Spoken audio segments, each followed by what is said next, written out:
안녕하세요. 저는 오늘 제가 최근에 겪은 정말 말도 되지 않는 일을 말씀드리려고 합니다. 아마 많은 분들이 안 믿으실 수도 있을 만큼 드라마나 영화에서나 나올 법한 소재이지요. 하지만 제가 그걸 겪었고 너무 속상한 마음에 이렇게 말씀을 드리게 됐어요. 우선 저는 32살 여자입니다.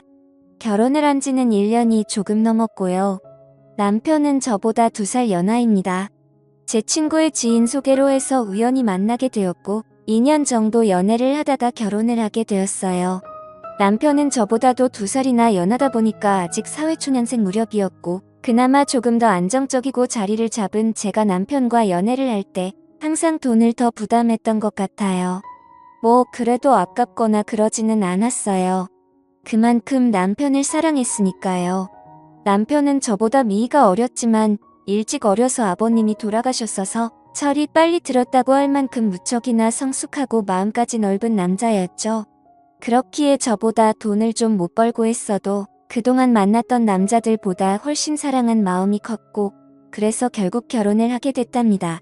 결혼을 할 때도 남편 쪽에서 시어머니는 저를 반대하실 이유도 없었고 너무 쉽게 승낙을 받았지만 저희 집 부모님은 저희 남편을 상당히 못마땅해 하셨습니다.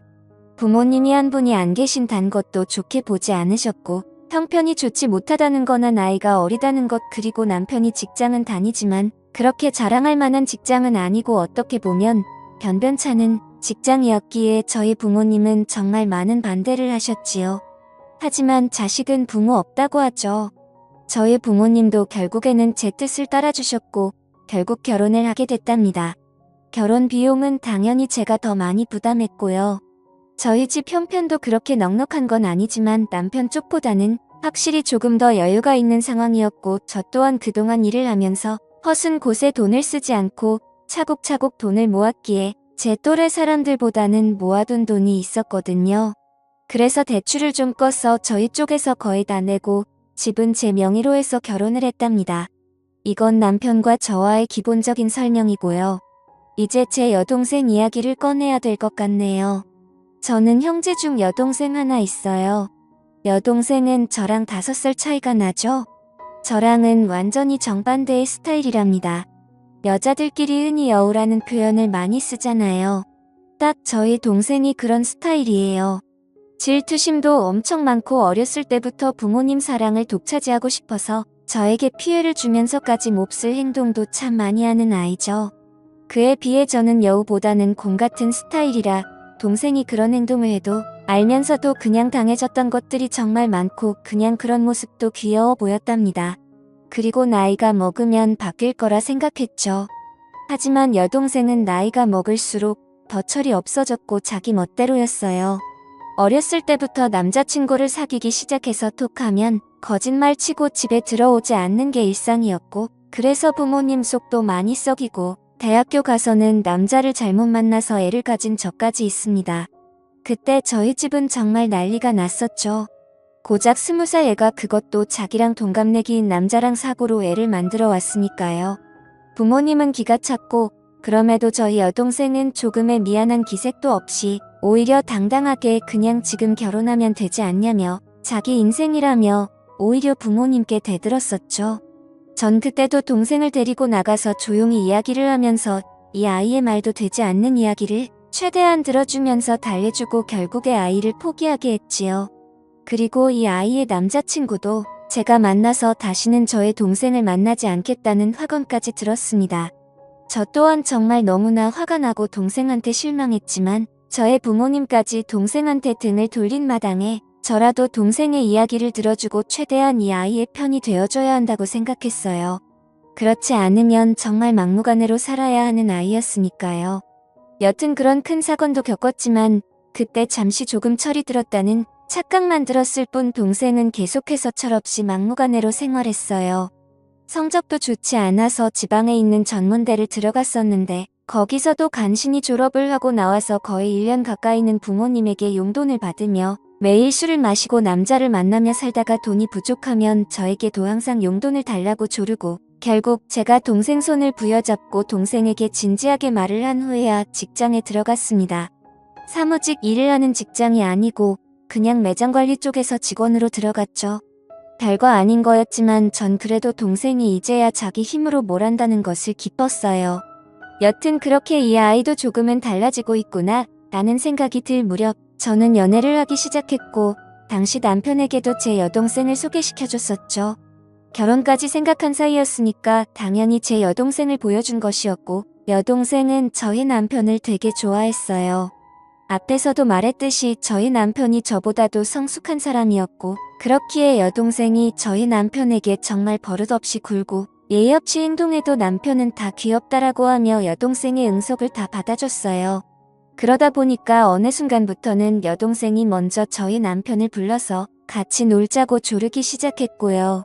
저는 그래도 여동생이 저희 남편을 좋아하고 잘 따르는 것에 안도를 하고 남편 또한 여동생을 정말 귀여운 동생이라고 생각하는 것이 보여서 결혼 전부터 셋이 종종 모여서 많이 놀았습니다.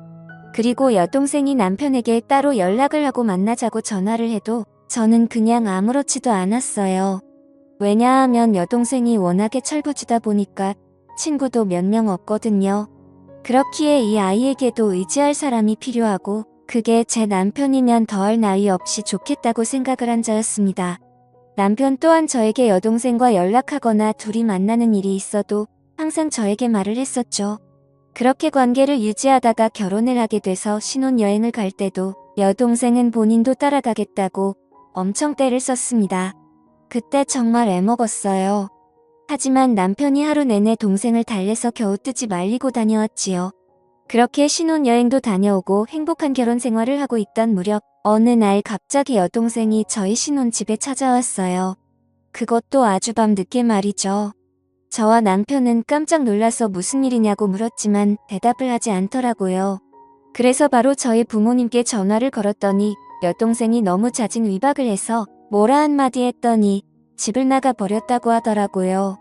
저는 여동생에게 어서 집으로 들어가서 부모님께 말씀드리라고 했지만 저희 남편은 저와는 정반대로 동생을 다독여주며 달래줬어요. 동생은 결국 그날 집에 안 들어갔고 저희 집에서 생활을 하기 시작했답니다. 집에 돌아가도 자기는 또 뛰쳐나올 거라고 차라리 여기서 살고 싶다고 몇 날 며칠을 떼를 써서 저는 끝까지 반대했지만 결국 남편이 허락을 했고 동생은 저희 집에서 생활을 하게 됐지요. 저희 부모님 댁과 저희 집은 꽤 거리가 있었고 그렇다 보니 당연히 여동생은 원래 일하던 곳을 그만두고 저희 집 근처 카페에서 오후에 잠깐 피트타임으로 하는 일을 하며 툭하면 저희 남편에게 연락을 해서 어디 놀러가고 싶다며 빼를 섰지요. 그리고 저와 남편이 퇴근을 하고 돌아와서 셋이 집에 있을 때도 동생은 항상 남편 옆에 붙어 있고 저는 집안일을 하거나 떨어져 있었어요. 아니 더 정확히 이야기하면 여동생이 저를 질투하듯이 남편에게 먼저 가서 아얀을 떨고 항상 남편을 줄줄 쫓아다녔지요. 저는 이런 여동생의 모습에 화가 나기도 해서 남편에게 가끔씩 투정을 부린 적도 있지만 남편은 제 여동생이 어렸을 때 그런 큰일도 겪었다는 거에 안타깝게 생각한다면서 저의 투정보다는 항상 여동생을 더 먼저 신경 쓰기 시작했지요. 그리고 저도 여동생을 견제한다는 게 뭔가 말이 안 되고 제 스스로 웃기기도 해서 그냥 신경을 쓰지 않으려고 노력했답니다. 그러던 중에 제가 잠깐 3박 4일로 출장을 가야 될 일이 생겼었어요.